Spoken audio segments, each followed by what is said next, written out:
Hi guys, welcome to revision time. आज मैं ला रही हूँ आप सभी के लिए आरआरबी एनटीपीसी एग्ज़ाम 2025 के 29 अगस्त को पूछे गए सेकंड शिफ्ट के क्वेश्चंस के एनालिसिस वीडियो। इस वीडियो में आपको जीके जीएस के क्वेश्चन मिलेंगे जो कि आज के सेकंड शिफ्ट में पूछे गए हैं। और इससे पहले मैंने फर्स्ट शिफ्ट की भी एनालिसिस वीडियो डाल रखी है जिसमें बहुत ही इंपॉर्टेंट एक्स्ट्रा फैक्ट्स दिए गए हैं। ये सारे एक्स्ट्रा फैक्ट्स आपको आने वाले सभी एग्ज़ामों में हेल्प करेंगे। तो चलिए वीडियो को स्टार्ट करते हैं। मगर वीडियो को स्टार्ट करने से पहले अगर आप चैनल पर पहली बार आए तो चैनल को ज़रूर सब्सक्राइब कर लीजिए और साथ ही इस वीडियो को लाइक भी ज़रूर कर दीजिएगा। तो चलिए स्टार्ट करते हैं और देखते हैं 29 अगस्त को पूछे गए सेकंड शिफ्ट के सारे क्वेश्चंस जीके और जीएस के। क्वेश्चन नंबर 1, लोक अदालत को किस एक्ट के तहत वैधानिक दर्जा दिया गया था? इसका आंसर है विधिक सेवा प्राधिकरण अधिनियम 1987 के द्वारा। लोक अदालतों को विधिक सेवा प्राधिकरण अधिनियम 1987 के तहत वैधानिक दर्जा दिया गया था जो 9 नवंबर 1995 को लागू हुआ। इस अधिनियम के तहत लोक अदालत की स्थापना की गई जो विवादों के सौहार्दपूर्ण निपटारे के लिए एक वैकल्पिक तंत्र प्रदान करती है और नियमित अदालतों पर बोझ भी ये कम करती है। नेक्स्ट क्वेश्चन, दुनिया का सबसे बड़ा क्रिकेट स्टेडियम किस राज्य में बनाया जाएगा? इसका आंसर है आंध्र प्रदेश में। आंध्र प्रदेश के अमरावती में दुनिया का सबसे बड़ा क्रिकेट स्टेडियम बनाया जाएगा। इस स्टेडियम की दर्शक क्षमता 1.32 लाख की होगी और इसमें लागत लगभग 8,000 करोड़ रुपए की होगी। नेक्स्ट क्वेश्चन, प्रथम पंचवर्षीय योजना किस मॉडल पर आधारित थी? इसका आंसर है हैरोल्ड डॉमर मॉडल पर। काफ़ी बार मैंने एक्स्ट्रा फैक्ट्स में बताया हुआ है तो आप सभी को इसका आंसर पता ही होगा। चलिए कुछ इंपॉर्टेंट पॉइंट्स जान लेते हैं प्रथम पंचवर्षीय योजना से संबंधित। प्रथम पंचवर्षीय योजना यूएसएसआर के हैरोल्ड डॉमर मॉडल पर आधारित थी। प्रथम पंचवर्षीय योजना की अवधि 1951 से 56 तक की थी। प्रथम पंचवर्षीय योजना पंडित जवाहरलाल नेहरू के नेतृत्व में लॉन्च हुई थी। इस योजना में सबसे ज़्यादा प्राथमिकता कृषि को दी गई थी। अर्थव्यवस्था के संतुलन में विकास करना इसका मुख्य उद्देश्य था। नेक्स्ट क्वेश्चन, थार मरुस्थल किस राज्य में सबसे अधिक फैला हुआ है? इसका आंसर है राजस्थान में। थार रेगिस्तान, जिसे ग्रेट इंडियन डेजर्ट भी कहा जाता है, भारत और पाकिस्तान की सीमा पर स्थित है।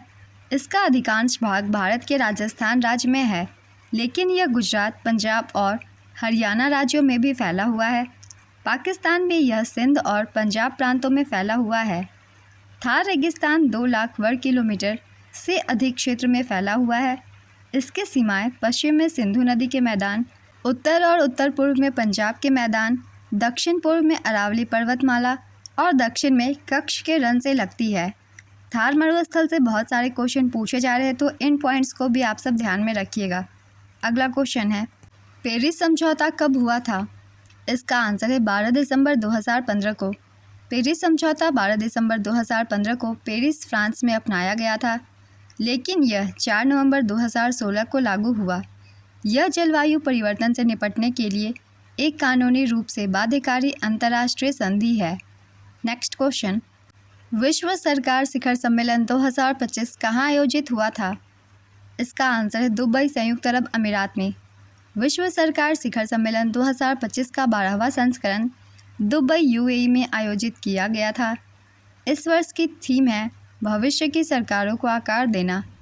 नेक्स्ट क्वेश्चन, हरित क्रांति के बाद मुख्य रूप से किसके उत्पादन में वृद्धि हुई थी? इसका आंसर है चावल और गेहूं के उत्पादन में। भारत में हरित क्रांति की स्थापना एम.एस. स्वामीनाथन ने की थी। इस क्रांति का उद्देश्य बीज की उपज वाली किस्मों, सिंचाई की अच्छी तरह से विकसित प्रणाली, प्रौद्योगिकी और कृषि अनुसंधान के उपयोग के साथ कृषि की उत्पादकता को बढ़ाना था। इसमें गांव की सड़कों का उन्नयन शामिल नहीं था, बल्कि प्रधानमंत्री ग्राम सड़क योजना में ग्रामीण भारत में सभी मौसम के लिए उपयुक्त सड़कों के निर्माण की शुरुआत की गई थी। हरित क्रांति की शुरुआत 1960 के दशक में हुई थी। भारत में इसकी शुरुआत 1960 में कांग्रेस नेता लाल बहादुर शास्त्री के प्रधानमंत्रित्व काल में हुई थी। नॉर्मन बोरलॉग को विश्व में हरित क्रांति के जनक के रूप में जाना जाता है और उन्हें वर्ष 1970 में नोबेल पुरस्कार मिला था। हरित क्रांति से ये सभी बहुत ही इंपॉर्टेंट एक्स्ट्रा फैक्ट्स है। इन सभी से क्वेश्चन बनते हैं तो इन सभी को आप सब थोड़ा रिवाइज कर लीजिएगा अच्छे से। नेक्स्ट क्वेश्चन, हार्ट लैम्प पुस्तक का अंग्रेजी अनुवाद किसने किया था? इसका आंसर है दीपा भस्ती ने। भारतीय लेखिका, वकील और कार्यकर्ता भानु मुश्ताक ने अपनी पुस्तक हार्ट लैम्प के लिए अंतर्राष्ट्रीय बुकर पुरस्कार 2025 जीता था। भानु मुश्ताक की 12 लघु कथाओं का संग्रह हार्ट लैम्प, जिसे मूल रूप से कन्नड़ में हृदय दीपक के रूप में लिखा गया था, कन्नड़ भाषा में लिखी गई यह पहली किताब है जिसे यह प्रतिष्ठित पुरस्कार हासिल हुआ है। हार्ट लैम्प की कहानियों का अंग्रेजी में अनुवाद दीपा भास्ती ने किया है। दीपा भास्ती अंतर्राष्ट्रीय बुकर पुरस्कार जीतने वाली पहली भारतीय अनुवादक भी है। इनसे भी एग्ज़ाम में पहले क्वेश्चन पूछे गए हैं, तो इनका नाम भी आप सब याद रखिएगा। आरआरबी एनटीपीसी के एग्ज़ाम जो जून 2025 में हुए थे, इस टॉपिक से भी क्वेश्चन पूछे गए थे। तो अगर आप लोगों ने आरआरबी ग्रुप डी की भी एग्ज़ाम देने की सोच रखी है तो इस क्वेश्चन को अच्छे से रिवाइज़ कर लीजिएगा। अगला क्वेश्चन है, यूपीएससी के वर्तमान चेयरमैन कौन है? इसका आंसर है अजय कुमार। दक्कन के पठार सामान्यतः किस ओर ढलान रखते हैं? इसका आंसर है पूर्व की ओर। सुप्रीम कोर्ट के 52वें और देश के पहले बौद्ध चीफ जस्टिस बने जस्टिस भूषण रामकृष्ण गवई इससे पहले किस हाई कोर्ट के जज थे? इसका आंसर है बॉम्बे उच्च न्यायालय के। भारतीय संविधान का अनुच्छेद 249 किससे संबंधित है? इसका आंसर है भारतीय संविधान का अनुच्छेद 249 संसद को यह शक्ति देता है कि वह राष्ट्रीय हित में राज्य सूची के विषयों पर कानून बना सके, लेकिन यह शक्ति केवल राज्यसभा के 2/3 बहुमत वाले प्रस्ताव से ही मिलती है। यह प्रस्ताव 1 साल के लिए प्रभावी रहता है और 6 महीने की समाप्ति के बाद समाप्त हो जाता है। नेक्स्ट क्वेश्चन, हेलियोडोरस किसका राजदूत था? इसका आंसर है राजा एंटियालसीदस। हेलियोडोरस तक्षशिला के इंडो ग्रीक राजा एंटियालसीदस या एंटीआलकिड्स का राजदूत था, जिसे भारतीय राजा भागभद्र के दरबार में भेजा गया था। भागभद्र शुंग वंश का शासक था। नेक्स्ट क्वेश्चन, 1991 के आर्थिक सुधारों का समग्र रूप से भारतीय अर्थव्यवस्था पर क्या प्रभाव पड़ा? इसका आंसर है रोजगार में वृद्धि हुई। अनंत वर्मन किस वंश का राजा था? इसका आंसर है पूर्वी गंग वंश का। भारत ऊर्जा परिवर्तन के लिए 2047 तक कितने गीगावाट परमाणु ऊर्जा विकसित करेगा? इसका आंसर है 100 गीगावाट परमाणु ऊर्जा क्षमता तक। नेक्स्ट क्वेश्चन, प्रधानमंत्री सौभाग्य योजना किससे संबंधित है? इसका आंसर है घरों के विद्युतीकरण से। इस योजना को प्रधानमंत्री सहज बिजली हर घर योजना के नाम से जाना जाता है। इस योजना को सितंबर 2017 में प्रधानमंत्री नरेंद्र मोदी द्वारा शुरू किया गया था।